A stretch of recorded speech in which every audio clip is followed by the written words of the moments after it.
ਕਾਂਗਰਸ ਦੇ ਸਾਬਕਾ ਮੰਤਰੀ ਨਵਜੋਤ ਸਿੱਧੂ ਨੇ ਕਿਸਾਨਾਂ ਨੂੰ ਸਿੱਧੀ ਅਦਾਇਗੀ ਦੇਣ ਨੂੰ ਕੇਂਦਰ ਸਰਕਾਰ ਦੀ ਸਾਜ਼ਿਸ਼ ਕਰਾਰ ਦਿੱਤਾ ਹੈ। ਪਟਿਆਲਾ 'ਚ ਪੱਤਰਕਾਰਾਂ ਨਾਲ ਗੱਲਬਾਤ ਦੌਰਾਨ ਨਵਜੋਤ ਸਿੱਧੂ ਨੇ ਕਿਹਾ ਕਿ ਕੇਂਦਰ ਦਾ ਇੱਕੋ ਇੱਕ ਮਕਸਦ ਹੈ ਜੋ ਸਿਰਫ ਪੰਜਾਬ ਦੀ ਖੇਤੀ, ਕਿਸਾਨ ਤੇ ਰੁਜ਼ਗਾਰ ਨੂੰ ਤਬਾਹ ਕਰਨਾ ਚਾਹੁੰਦਾ ਹੈ। ਸਿੱਧੂ ਨੇ ਕਿਹਾ ਕਿ ਪੰਜਾਬ ਖਿਲਾਫ ਬਹੁਤ ਵੱਡਾ ਸ਼ੜਯੰਤਰ ਰਚਿਆ ਜਾ ਰਿਹਾ ਹੈ। ਸਿੱਧੂ ਨੇ ਕਿਹਾ ਕਿ ਕਿਸਾਨ ਨੂੰ ਫਸਲ ਉਗਾਉਣ ਤੋਂ ਪਹਿਲਾਂ ਪੈਸਿਆਂ ਦੀ ਲੋੜ ਹੁੰਦੀ ਹੈ ਤੇ ਇਹ ਪੈਸੇ ਉਹ ਆੜ੍ਹਤੀਆਂ ਤੋਂ ਲੈਂਦਾ ਹੈ। ਸਿੱਧੂ ਨੇ ਕਿਹਾ ਕਿ ਜਿਹੜਾ ਸਿਸਟਮ ਦਹਾਕਿਆਂ ਤੋਂ ਚੱਲਦਾ ਆ ਰਿਹਾ ਹੈ ਉਸੇ ਨੂੰ ਖਰਾਬ ਕਰਨ ਲਈ ਕੇਂਦਰ ਸਾਜ਼ਿਸ਼ਾਂ ਰਚ ਰਿਹਾ ਹੈ। ਉਹਨਾਂ ਕਿਹਾ ਕਿ ਕੇਂਦਰੀ ਖੁਰਾਕ ਮੰਤਰੀ ਪਿਊਸ਼ ਗੋਇਲ ਝੂਠਾ ਹੈ ਤੇ ਜੇ ਪੰਜਾਬ ਦੇ ਮੁੱਖ ਮੰਤਰੀ ਕੈਪਟਨ ਅਮਰਿੰਦਰ ਸਿੰਘ ਨੂੰ ਉਹਨਾਂ ਵੱਲੋਂ ਲਿਖੀ MSP ਦੀ ਆਨਲਾਈਨ ਅਦਾਇਗੀ ਬਾਰੇ ਚਿੱਠੀ ਨੂੰ ਲਾਗੂ ਕਰ ਦਿੱਤਾ ਜਾਂਦਾ ਹੈ ਤਾਂ ਇਸ ਦਾ ਸਭ ਤੋਂ ਵੱਧ ਨੁਕਸਾਨ ਛੋਟੀ ਕਿਸਾਨੀ ਨੂੰ ਹੋਣਾ ਸੀ। ਸਿੱਧੂ ਨੇ ਕਿਹਾ ਕਿ ਕੇਂਦਰ ਇੱਕ ਸਾਜ਼ਿਸ਼ ਦੇ ਤਹਿਤ ਪੰਜਾਬ ਦੇ ਕਿਸਾਨਾਂ ਤੇ ਆੜ੍ਹਤੀਆਂ ਨੂੰ ਸਰਕਾਰ ਖਿਲਾਫ ਖੜਾ ਕਰਕੇ ਸੂਬੇ ਦਾ ਮਾਹੌਲ ਖਰਾਬ ਕਰਨਾ ਚਾਹੁੰਦੀ ਹੈ। ਉਹਨਾਂ ਕਿਹਾ ਕਿ ਭਾਜਪਾ ਸਰਕਾਰ ਜਾਣਬੁੱਝ ਕੇ ਕਿਸਾਨਾਂ ਨੂੰ ਭੜਕਾ ਰਹੀ ਹੈ, ਜਿਸ ਦੇ ਚੱਲਦਿਆਂ ਲਗਾਤਾਰ ਕਿਸਾਨਾਂ ਤੇ ਦਬਾਅ ਪਾਇਆ ਜਾ ਰਿਹਾ ਹੈ। ਹੁਣ ਇਹ ਕਹਿੰਦੇ ਜੀ ਇਹ ਡਾਇਰੈਕਟ ਪੇਮੈਂਟ ਜਿਹੜੀ ਹੈ ਇਹਨੂੰ ਕੋਈ ਕਿੰਤੂ ਪਰੰਤੂ ਨਹੀਂ ਹੈ। ਇਹ ਤਾਂ ਸਾਰੇ ਕਹਿਣਗੇ। ਮੈਂ ਤੁਹਾਨੂੰ 3 ਡਾਇਰੈਕਟ ਪੇਮੈਂਟਾਂ ਜਿਹੜੀਆਂ ਸਰਕਾਰ ਕਰ ਰਹੀ ਹੈ ਨਾ, ਮੈਂ ਤੁਹਾਨੂੰ 3 ਦਾ ਐਗਜ਼ਾਮਪਲ ਦਿੰਦਾ। ਸਭ ਤੋਂ ਪਹਿਲਾਂ 7-8 ਮਹੀਨਿਆਂ ਪਹਿਲਾਂ ਜਦੋਂ ਸਾਰੇ ਸੁੱਤੇ ਪਏ ਸੀ, ਜਦੋਂ ਇਲੈਕਟ੍ਰਿਸਿਟੀ ਅਮੈਂਡਮੈਂਟ ਬਿੱਲ ਵੈਬਸਾਈਟ ਤੇ ਚੜਿਆ ਸੀਗਾ ਗਵਰਨਮੈਂਟ ਆਫ ਇੰਡੀਆ ਦੀ, ਮੈਂ ਉਦੋਂ 7 ਮਹੀਨੇ ਪਹਿਲਾਂ 8 ਮਹੀਨੇ ਪਹਿਲਾਂ ਕਿਹਾ ਸੀਗਾ ਇੱਕ ਹੋਰ ਸਾਜ਼ਿਸ਼ ਆ ਰਹੀ ਹੈ। ਉਹ ਅਮਲੀ ਜਾਮਾ ਚਾੜਤਾ। ਹੁਣ ਕਹਿੰਦੇ ਜੀ ਪੁੱਛ ਕੇ ਕਰਾਂਗੇ। ਇਹ ਪੁੱਛਿਆ ਸੀ ਤੁਸੀਂ? ਜਿਹੜੇ 3 ਕਾਲੇ ਕਾਨੂੰਨ ਲਿਆਏ ਸੀਗੇ, ਕਿਸਾਨ ਨੂੰ ਪੁੱਛਿਆ ਤੁਸੀਂ? ਕਿਸਾਨ ਨੂੰ ਭਾਗੀਦਾਰ ਜਿਹਦੇ ਫਾਇਦੇ ਲਈ ਤੁਸੀਂ ਕਰ ਰਹੇ ਜਦੋਂ ਉਹਨੂੰ ਨਹੀਂ ਪੁੱਛਦੇ, ਫਿਰ ਇਹਦਾ ਕੀ ਉਹ ਹੈ? Electricity amendment bill direct payment ਪਾਉਂਦਾ ਕਿਸਾਨ ਦੇ ਉਸ 'ਚ, ਲੇਕਿਨ ਸਵਾਲ ਦੋਨਾਂ ਥਾਵਾਂ ਤੇ ਇਹੀ ਹੈ ਕਿ ਉਹ ਪਹੁੰਚੂ। ਜਦੋਂ ਤੁਸੀਂ ਕਹੋਗੇ ਪੰਜਾਬ ਸਰਕਾਰ ਨੂੰ ਵੀ ਡਾਇਰੈਕਟ ਪੇਮੈਂਟ ਪਾ ਦੇ ਵੀ ਕਿਸਾਨ ਦੇ ਖਾਤੇ 'ਚ ਸਬਸਿਡੀ, ਪੰਜਾਬ ਸਰਕਾਰ ਕੋਲ 12,000 ਕਰੋੜ ਰੁਪਇਆ ਹੈ ਵੀ ਕਿਸਾਨ ਦੇ ਖਾਤੇ 'ਚ ਪਾ ਦੂਗੀ ਫ੍ਰੀ ਬਿਜਲੀ ਦੀ, ਉਸੇ ਵੇਲੇ ਖਤਮ ਹੋ ਜੂ 10-12,000 ਕਰੋੜ ਦੀ ਸਬਸਿਡੀ, ਉਸੇ ਵੇਲੇ ਖਤਮ। ਦੂਜੀ ਚੀਜ਼, ਬੜੇ ਧਿਆਨ ਨਾਲ ਸੁਣਿਓ, ਇਹ ਸ਼ੜਯੰਤਰ ਬਹੁਤ ਵੱਡਾ ਹੈ। ਦੂਜੀ ਚੀਜ਼, ਸਾਰੀ ਦੀ ਸਾਰੀ ਸਟੋਰੇਜ ਦੇਤੀ ਅਡਾਨੀ ਨੂੰ, ਸਾਰੀ ਦੀ ਸਾਰੀ ਰਿਟੇਲ ਦੇਤੀ ਅੰਬਾਨੀ ਨੂੰ, ਠੀਕ ਹੈ। ਉਦੋਂ ਬਾਅਦ ਕਹਿੰਦੇ ਜੀ ਅਸੀਂ ਤਾਂ PDS ਸਿਸਟਮ ਖਤਮ ਕਰਾਂਗੇ। PDS ਸਿਸਟਮ ਖਤਮ ਕਰਾਂਗੇ, ਜਿਹੜਾ ਗਰੀਬ ਨੂੰ 3 ਰੁਪਏ ਚੌਲ, 1 ਰੁਪਏ ਚੌਲ, ਅਸੀਂ ਹੁਣ ਗਰੀਬ ਨੂੰ ਉਹਦੇ ਖਾਤੇ 'ਚ ਪਾਵਾਂਗੇ, ਪੈਸੇ ਉਹਦੇ ਖਾਤੇ 'ਚ ਪਾਵਾਂਗੇ। ਬਹੁਤ ਚੰਗੀ ਗੱਲ ਹੈ ਜੀ। ਲੋਕ ਕਹਿਣਗੇ ਬੜੀ ਵਧੀਆ ਗੱਲ ਹੈ ਜੀ, ਖਾਤੇ 'ਚ ਪਾਓਗੇ। ਪਰ ਤੁਸੀਂ ਮੈਨੂੰ ਇਹ ਦੱਸੋ, ਮੈਂ ਸਵਾਲ ਪੁੱਛਦਾ ਵੀ ਜਦੋਂ ਹੁਣ ਗਰੀਬ ਦੇ ਪੈਸੇ ਖਾਤੇ 'ਚ ਆ ਗਏ, ਉਹ ਮਾਰਕੀਟ ਰੇਟ ਤੇ ਖਰੀਦੂਗਾ ਜਾਂ 3 ਰੁਪਏ ਕਿਲੋ ਖਰੀਦੂਗਾ? ਦਿਖਾਓ, ਦੱਸ ਦਿਓ। ਗੇਮ ਦੇਖੋ ਕਿ ਗਰੀਬ ਦੇ ਖਾਤੇ 'ਚ ਪੈਸੇ ਪਾਤੇ, ਉਹਦੇ ਗਰੀਬ ਦੇ ਖਾਤੇ 'ਚ ਆ ਗਏ ਪੈਸੇ, ਪਰ ਉਹ ਖਰੀਦੂਗਾ ਜਾ ਕੇ ਅੰਬਾਨੀ ਦੀ ਰਿਟੇਲ ਤੋਂ ਔਰ ਮਾਰਕੀਟ ਰੇਟ ਦੇ ਉੱਤੇ ਖਰੀਦੂਗਾ। ਤੀਜੀ ਡਾਇਰੈਕਟ ਪੇਮੈਂਟ ਆ, ਤੀਜੀ ਡਾਇਰੈਕਟ ਪੇਮੈਂਟ ਆ ਜਿਹਦੇ ਤੁਸੀਂ 30% ਲੋਕਾਂ ਨੂੰ ਵਾਂਝਾ ਕਰ ਦਿਓਗੇ ਪੇਮੈਂਟ ਤੋਂ, ਐ ਖੜਾ ਕਰ ਦਿਓ ਜਿਵੇਂ ਸੜਕ ਦੇ ਉੱਤੇ ਖੜੇ ਕੀਤੇ ਹੁੰਦੇ। ਕੋਈ ਰਿਕਾਰਡ ਨਹੀਂ ਲਿਆ ਸਕਦਾ ਉਹਨੂੰ, ਪਟਵਾਰੀਆਂ ਦੇ ਕੋਲ ਉਹਨੂੰ ਫਲਾਨੀ ਥਾਂ ਦੇ ਉੱਤੇ ਜਾ ਕੇ ਖੜਾ ਕਰਨਾ। ਤੀਜੀ ਚੀਜ਼ ਜਿਹਦਾ ਕਿ ਸਭ ਤੋਂ ਵੱਡਾ ਪੈਰਾਡੌਕਸ ਹੈ, ਜਿਹੜਾ ਕਿ ਤੁਹਾਡੇ ਜਿਹੜਾ ਤੁਸੀਂ ਕਹਿੰਦੇ ਹੋ ਨਾ 1 ਨੇਸ਼ਨ 1 ਮਾਰਕੀਟ, ਬੱਖੀਆਂ ਦੇੜ ਦੋ। 1 ਨੇਸ਼ਨ 1 ਮਾਰਕੀਟ ਜਿਹੜੀ ਤੁਸੀਂ ਕਹਿੰਦੇ ਹੋ, ਇਦੋਂ ਵੱਡਾ ਝੂਠ ਹੈ ਹੀ ਕੋਈ ਨਹੀਂ। ਤੁਸੀਂ 1 ਨੇਸ਼ਨ 2 ਮਾਰਕੀਟਸ ਕ੍ਰੀਏਟ ਕਰ ਰਹੇ ਹੋ। ਪੁੱਛੋ ਕਿਦਾਂ? 1 ਨੇਸ਼ਨ 2 ਮਾਰਕੀਟਸ ਤੁਸੀਂ ਕ੍ਰੀਏਟ ਕਰ ਰਹੇ ਹੋ। ਮੈਂ ਤੁਹਾਨੂੰ ਗਰੰਟੀ ਦੇ ਕੇ ਕਹਿਣਾ, ਜੜਾ ਤੇ ਜਾ ਕੇ ਸਰਕਾਰੀ ਮੰਡੀ ਦੇ ਵਿੱਚ ਜਾ ਕੇ ਖਰੀਦੂਗਾ, ਉਹਤੇ ਲੈਂਡ ਰਿਕਾਰਡ ਵੀ ਦੇਵੇ, ਉਹਦੇ ਖਾਤਿਆਂ ਦੇ ਵਿੱਚ ਪੇਮੈਂਟ ਪਊ, ਉਹ ਜਾ ਕੇ ਪਟਵਾਰੀਆਂ ਕੋ ਖੜੇ, ਉਹ ਜਾ ਕੇ ਤਹਿਸੀਲਦਾਰਾਂ ਕੋ ਖੜੇ, ਤੇ ਜਿਹੜਾ ਪ੍ਰਾਈਵੇਟ ਸਬਜ਼ੀ ਮੰਡੀ 'ਚ ਜਾ ਕੇ ਵੇਚੂ, ਜਿਹੜਾ ਪ੍ਰਾਈਵੇਟ ਅੰਬਾਨੀ ਤੇ ਅਡਾਨੀ ਨੂੰ ਜਾ ਕੇ ਕਣਕ ਦਊ, ਜੀਰੀ ਦਊ, ਜਿਹੜਾ ਜਾ ਕੇ ਆੜ੍ਹਤੀਏ ਨੂੰ ਪ੍ਰਾਈਵੇਟ ਮੰਡੀ ਦੇ ਵਿੱਚ ਜੀਰੀ ਦਊ, ਉਹਨੂੰ ਕੋਈ ਲੋੜ ਨਹੀਂ ਹੈ। ਉਹਨੂੰ ਕੋਈ ਲੋੜ ਨਹੀਂ ਹੈ।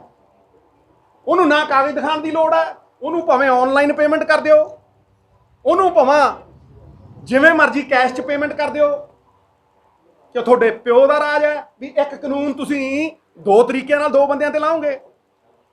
ਇਹਦਾ ਮਤਲਬ you are promoting private mandis, you are promoting Ambanis and Adanis, you are promoting them। ਇਹ ਕਲੀਅਰ ਹੈ, ਇਹ ਸਾਫ਼ ਹੈ। ਨਹੀਂ ਤਾਂ ਤੁਸੀਂ ਡਿਊਲ ਉੱਥੇ ਕਿਉਂ ਨਹੀਂ ਲਾਏ? ਜਦੋਂ ਕੋਈ ਬੰਦਾ ਪ੍ਰਾਈਵੇਟ ਮੰਡੀ 'ਚ ਸਬਜ਼ੀ ਵੇਚਣ ਜਾਂਦਾ ਨਹੀਂ ਤਾਂ ਉਹਨੂੰ ਟੈਕਸ ਲੱਗਦਾ। ਆ ਮੈਂ ਯਾਰ ਜਾ ਕੇ ਪ੍ਰਾਈਵੇਟ ਮੰਡੀ ਵਾ ਤੇ ਉਹ ਕਾਗਜ਼ ਦਿੰਦਾ, ਜਾਂ ਤਾਂ ਤੁਸੀਂ ਉਹਨੂੰ ਵੀ ਲਿਖਦੇ ਉਹ ਕਾਗਜ਼ ਦਿੰਦਾ। ਜਦੋਂ ਕੋਈ ਬੰਦਾ ਅੰਬਾਨੀ ਅਡਾਨੀ ਨੂੰ ਦੇਣ ਜਾਊਗਾ ਉਹ ਕਾਗਜ਼ ਦਿੰਦਾ, ਉਹਨੂੰ ਤੁਸੀਂ ਆਨਲਾਈਨ ਪੇਮੈਂਟ ਕਰਦੇ ਹੋ। ਇਹ ਕਿੱਥੋਂ ਦਾ ਇਨਸਾਫ ਹੈ ਮਹਾਰਾਜ ਸੈਂਟਰ ਸਰਕਾਰ ਵਾਲਿਓ, ਵੀ ਤੁਸੀਂ ਇੱਕ ਕਾਨੂੰਨ ਦੋ ਬੰਦਿਆਂ ਲਈ ਅੱਡ-ਅੱਡ ਲਾਗੂ ਕਰ ਰਹੇ ਹੋ? ਇਹ ਹੋਇਆ ਕਦੇ ਅੱਜ ਤੱਕ ਕਿ ਜੀ ਤੇਰੇ ਲਈ ਕਾਨੂੰਨ ਅੱਡ ਹੈ, ਤੇਰੇ ਲਈ ਕਾਨੂੰਨ ਅੱਡ ਹੈ ਤੇ ਤੇਰੇ ਲਈ ਕਾਨੂੰਨ ਅੱਡ ਹੈ? ਇਹ ਜਿਹਾ ਕਿਹੜਾ ਕਾਨੂੰਨ ਹੈ? ਮੈਨੂੰ ਦੱਸ ਦਿਓ, ਸਮਝਾ ਦਿਓ। It impinges on the spirit of the Constitution. No discrimination on the basis of caste, color and creed. ਇਹ ਸਾਡੀ Constitution, ਸਾਡੇ ਫੈਡਰਲ ਸਟਰਕਚਰ ਦੇ ਉੱਤੇ ਬਹੁਤ ਵੱਡੀ ਮਾਰ ਹੈ। ਤੁਸੀਂ ਬਾਂਹ ਮਰੋੜ ਨਹੀਂ ਚਾਹੁੰਦੇ ਹੋ ਸਾਡੀ, ਤੁਸੀਂ ਡਬਲ ਸਟੈਂਡਰਡ ਦਿਖਾਉਂਦੇ ਹੋ, ਤੁਸੀਂ ਡਿਸਪੈਰਿਟੀ। ਕਨਸਟੀਟਿਊਸ਼ਨ ਕਹਿੰਦਾ ਇਕੁਆਲਿਟੀ, ਕਿੱਥੇ ਦੀ ਇਕੁਆਲਿਟੀ ਹੈ? ਤੁਸੀਂ ਡਿਸਪੈਰਿਟੀ ਕਰ ਰਹੇ ਹੋ, ਸ਼ਰੇਆਮ ਡਿਸਪੈਰਿਟੀ ਕਰ ਰਹੇ ਹੋ। Same law different for different people. ਮੈਂ ਕੋਰ ਨਿੰਦਾ ਕਰਦਾ ਔਰ ਇਹਨੂੰ ਇੱਕ ਛੜਯੰਤਰ ਸਾਡੇ APMC ਨੂੰ ਡਿਸਮੈਂਟਲ ਕਰਨ ਦਾ, ਇੱਕ ਐਸੀ ਸਿਚੁਏਸ਼ਨ ਕ੍ਰੀਏਟ ਕਰਨ ਦਾ ਜਿਹੜੀ ਕੱਲ ਨੂੰ ਕਿਓਸ ਟੂ ਕਨਫਿਊਜ਼ਨ ਕ੍ਰੀਏਟ ਕਰ, ਭਾਈ ਲੜਾ ਦੇ। ਪੰਜਾਬ ਦੇ ਵਿੱਚ ਇੱਕ ਐਸੀ ਪਰਿਸਥਿਤੀ ਪੈਦਾ ਕਰ ਦੇ ਜਿਹੜੀ ਲਾਅ ਐਂਡ ਆਰਡਰ ਸਿਚੁਏਸ਼ਨ ਬਣ ਜੇ, ਫਿਰ ਤੁਹਾਨੂੰ ਹੈਂਡਲ ਮਿਲ ਜੇ।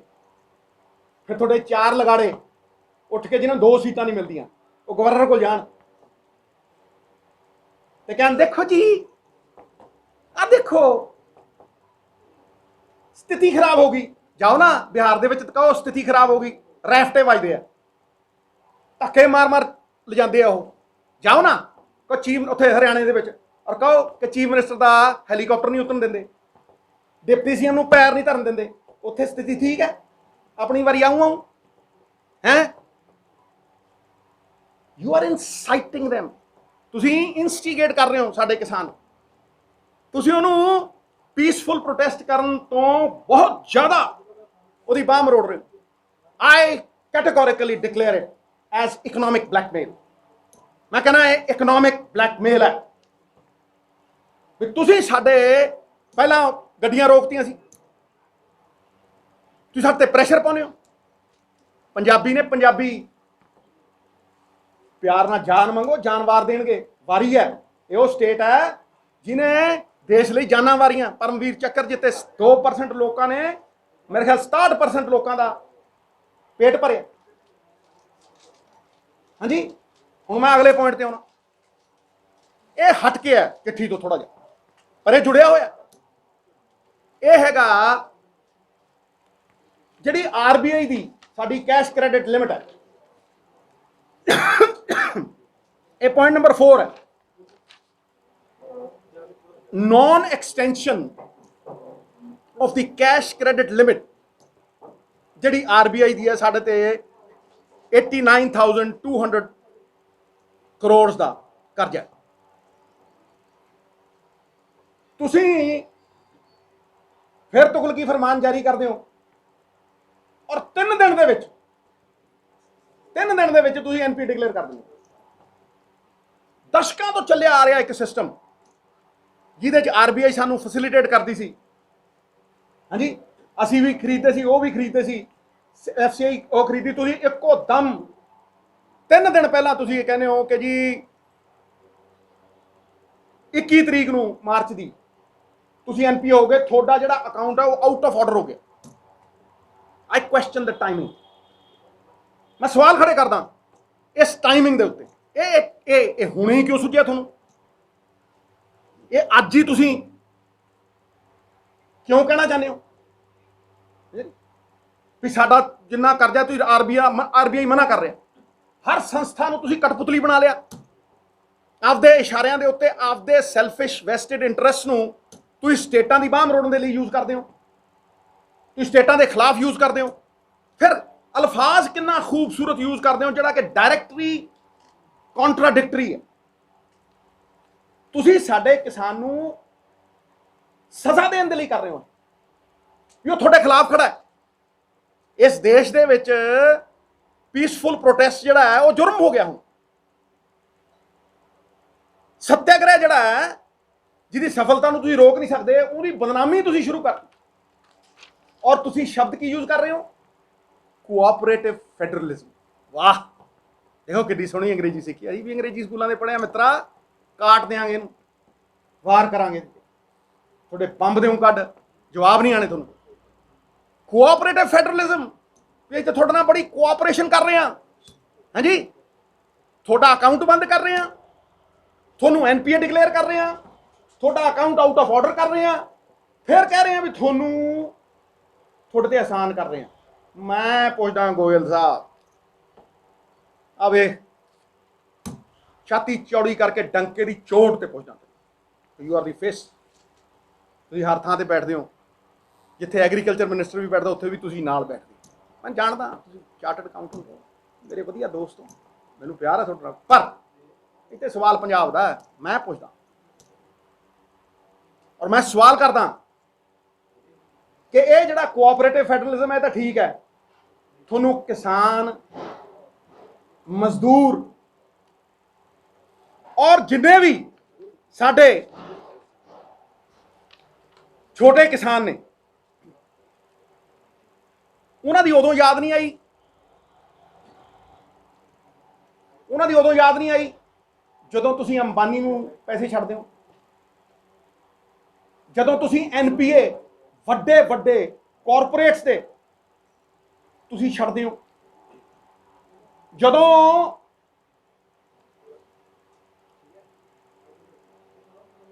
ਅੰਬਾਨੀ ਔਰ ਅਡਾਨੀ ਨੇ ਕਰਜ਼ਾ ਮੋੜਨਾ ਹੁੰਦਾ ਤੇ ਤੁਸੀਂ ਕਹਿੰਦੇ ਹੋ 5 ਸਾਲ ਨਹੀਂ। ਅੰਬਾਨੀ ਸਾਹਿਬ ਵੱਡੇ ਵੱਡੇ ਕਾਰਪੋਰੇਟਾਂ ਨੂੰ ਕਹਿੰਦੇ 5 ਸਾਲ ਨਹੀਂ ਮਾਰੇ, 25 ਸਾਲ ਚ ਮੋੜੋ। ਵਾਹ, ਦੇਖੋ ਵਿਤਕਰੇ ਦੇਖੋ। ਕਦੇ ਇੱਕ ਕਿਸੇ ਕਿਸਾਨ ਨੂੰ, ਕਿਸੇ ਇੱਕ ਛੋਟੇ ਵਪਾਰੀ ਨੂੰ, ਕਿਸੇ ਇੱਕ ਬੰਦੇ ਨੂੰ ਇਹ ਕਿਹਾ ਕਦੇ ਵੀ 5 ਸਾਲ ਚ ਨਾ ਮੋੜੀ, ਤੂੰ 7 ਚ ਮੋੜਦੀ, ਤੂੰ 10 ਚ ਮੋੜਦੀ? ਮੈਂ ਕਹਿੰਦਾ 10 ਹੀ ਕਰ ਦਿਓ। ਤੁਸੀਂ ਉਹਨਾਂ ਲਈ ਸਕੀਮ ਲਿਆਨੇ ਹੋ 5x25, ਨਹੀਂ ਮੁੜਦੇ, ਕੋਈ ਗੱਲ ਨਹੀਂ, 25 ਚ ਮੋੜੀ। ਸੁਪਰੀਮ ਕੋਰਟ ਕਹਿੰਦਾ ਅੰਬਾਨੀ ਦੀਆਂ 3 ਕੰਪਨੀਆਂ ਦੀ ਕੁੜਕੀ ਕਰੋ। ਹਾਂਜੀ, ਉਹਨਾਂ 3 ਕੰਪਨੀਆਂ ਦਾ ਜਵਾਬਦੇਹੀ ਬਣਾਓ, ਇਹਨੂੰ ਐਨਪੀਏ ਡਿਕਲੇਅਰ ਕਰੋ। ਤੁਸੀਂ ਚੌਥੀ ਖੜੀ ਕਰ ਦਿੰਦੇ ਹੋ, ਤੁਸੀਂ ਚੌਥੀ ਖੜੀ ਕਰਕੇ ਉਹਦੇ ਵਿੱਚ ਪੈਸੇ ਪਵਾ ਕੇ ਡੀਆਰਡੀਓ ਮਾਰ ਦਿੰਦੇ ਹੋ, ਹਾਲ ਨੂੰ ਮਾਰ ਦਿੰਦੇ ਹੋ, ਪਰ ਤੁਸੀਂ ਉਹਨੂੰ ਪ੍ਰਫੁੱਲਿਤ ਰੱਖਦੇ ਹੋ। ਇਹ ਤੁਹਾਡਾ ਐਨਪੀਏ ਦਾ ਰੂਲ ਹੈ। ਐਨਪੀਏ ਦਾ ਰੂਲ ਤੁਹਾਨੂੰ ਇੱਕ ਸਟੇਟ ਤੇ ਦਿਖਦਾ, ਜਿਹਨੇ ਕੋਈ ਆਪਣੇ ਸਵਾਰਥ ਲਈ ਨਹੀਂ। ਜੇ ਕਣਕ ਖਰੀਦੀ, ਮੈਂ ਮੰਨ ਸਕਦਾ ਕਿ ਕਿਸੇ ਅਫਸਰ ਦੀ ਗਲਤੀ ਹੋਵੇ, ਮੈਂ ਮੰਨ ਸਕਦਾ ਕਿ ਕਿਸੇ ਸਰਕਾਰ ਦੀ ਵੀ ਗਲਤੀ ਹੋਵੇ, ਕਰਜ਼ਾ ਨਹੀਂ ਚੜ੍ਹਨਾ ਚਾਹੀਦਾ ਸੀ, ਮੈਂ ਮੰਨ ਸਕਦਾ ਵੀ 32 ਹਜ਼ਾਰ ਕਰੋੜ ਰੁਪਈਆ ਲੋਕੀ ਇੱਕ ਦਿਨ 'ਚ ਚੜਾ ਗਏ, ਮੈਂ ਮੰਨ ਸਕਦਾ ਇਹ ਗੱਲ। ਪਰ ਤੁਸੀਂ ਕਿਸੇ ਅਫਸਰ ਦੀ ਸਜ਼ਾ ਤੁਸੀਂ ਗਰੀਬ ਨੂੰ ਦਿਓਗੇ, ਤੁਸੀਂ ਗਰੀਬ ਕਿਸਾਨ ਨੂੰ ਦਿਓਗੇ? ਮੈਂ ਮੰਨਦਾ ਨਾ ਕੋਆਪਰੇਟਿਵ ਫੈਡਰਲਿਜ਼ਮ। ਜੇ ਗੋਇਲ ਸਾਹਿਬ ਤੁਸੀਂ ਕਹਿੰਦੇ 10 ਸਾਲ ਦੇ ਵਿੱਚ ਅਸੀਂ ਤੁਹਾਨੂੰ 10 ਹਜ਼ਾਰ ਕਰੋੜ ਰੁਪਏ ਦੇਵਾਂਗੇ, 10 ਆ ਲਓ, 10 ਅਗਲੇ ਸਾਲ ਤੁਹਾਨੂੰ ਅਸੀਂ 10 ਹਜ਼ਾਰ ਕਰੋੜ ਰੁਪਏ ਦੇਵਾਂਗੇ, ਤੇ ਤੁਸੀਂ ਇਹ ਝੋਨੇ ਤੇ ਕਣਕ ਦੇ ਵਿੱਚੋਂ ਨਿਕਲ ਕੇ ਡਾਈਵਰਸਿਫਿਕੇਸ਼ਨ ਕਰੋ, ਮੈਂ ਮੰਨਦਾ ਨਾ ਫਿਰ ਕੋਆਪਰੇਟਿਵ ਫੈਡਰਲਿਜ਼ਮ ਹੈ। ਇਹ ਕਿਹੜਾ ਕੋਆਪਰੇਟਿਵ ਫੈਡਰਲਿਜ਼ਮ ਹੈ? ਇਹ ਲੋਲੀਪੌਪ ਜਿਹੜੇ ਨੇ ਨਾ, ਇਹ ਲੋਲੀਪੌਪ ਤੁਸੀਂ ਕਿ ਦਿੱਲੀ ਵਾਲਿਆਂ ਨੂੰ ਜ਼ਰੂਰ ਦੇ ਲਿਓ। ਪੰਜਾਬ ਦਾ ਕਿਸਾਨ ਸਮਝਦਾ ਅਸੀਂ ਮਿੱਟੀ ਨਾਲ ਮਿੱਟੀ ਹੋਣ ਵਾਲੇ ਬੰਦੇ, ਅਸੀਂ ਸਮਝਦੇ ਹਾਂ ਇਸ ਗੱਲ ਨੂੰ। ਇਸ ਕਰਕੇ ਤੁਸੀਂ ਸਾਨੂੰ ਲੋਲੀਪੌਪ ਨਾ ਦਿਓ, ਉਹਨੂੰ ਕਿਸੇ ਨੇ ਨਹੀਂ ਤੁਹਾਡੇ ਇਸ ਗੇਮ 'ਚ ਆਉਣਾ, ਔਰ ਕਿਸੇ ਨੇ ਵੰਡਿਆ ਨਹੀਂ ਜਾਣਾ। ਅਸੀਂ ਗੁਰੂਆਂ ਦੇ ਨਾਂ ਜਿਉਂਦੇ ਹਾਂ, ਅਸੀਂ ਇਕੱਠੇ ਹੋ ਕੇ ਜੀਆਂ। ਤੁਸੀਂ ਪੰਜਾਬ ਦੇ ਹਾਲਾਤ ਖਰਾਬ ਕਰਨੇ ਚਾਹੁੰਦੇ, ਮੈਂ ਕਹਿਣਾ ਠੋਕ ਕੇ। ਤੁਸੀਂ ਸਾਨੂੰ ਵੰਡਣਾ ਚਾਹੁੰਦੇ ਹੋ, ਮੈਂ ਕਹਿੰਦਾ ਠੋਕ ਕੇ। ਤੁਸੀਂ ਸਾਡਾ APMC ਮੰਡੀ ਸਿਸਟਮ ਖਤਮ ਕਰਨਾ ਚਾਹੁੰਦੇ ਹੋ, ਤੁਸੀਂ ਲੱਖਾਂ ਲੋਕ ਬੇਰੁਜ਼ਗਾਰ ਕਰਨਾ ਚਾਹੁੰਦੇ ਹੋ, ਤੁਸੀਂ ਕਨਫਿਊਜ਼ਨ ਕ੍ਰੀਏਟ ਕਰਨਾ ਚਾਹੁੰਦੇ ਹੋ। ਤਾਂ ਹੀ ਮੈਂ ਕਹਿੰਦਾ ਕਿ ਇਸ ਮੁਹਤਾਜੀ ਚੋਂ ਨਿਕਲੀ ਆਪਾਂ।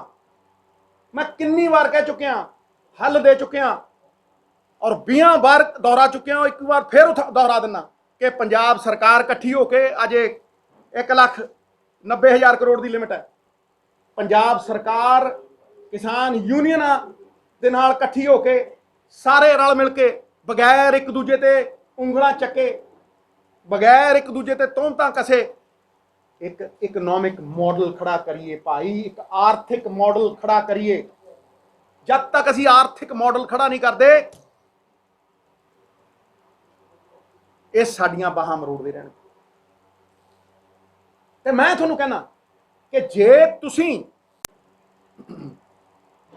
ਇਹ ਕੋਆਪਰੇਟਿਵ ਫੈਡਰਲਿਜ਼ਮ ਦੀ ਗੱਲ ਕਰਦੇ ਹੋ ਤੇ ਤੁਸੀਂ ਕਿਸਾਨ ਦੇ ਲਈ, ਮਜ਼ਦੂਰ ਦੇ ਲਈ ਸੋਸ਼ਲ ਜਸਟਿਸ ਦੀ ਗੱਲ ਕਰਦੇ ਹੋ।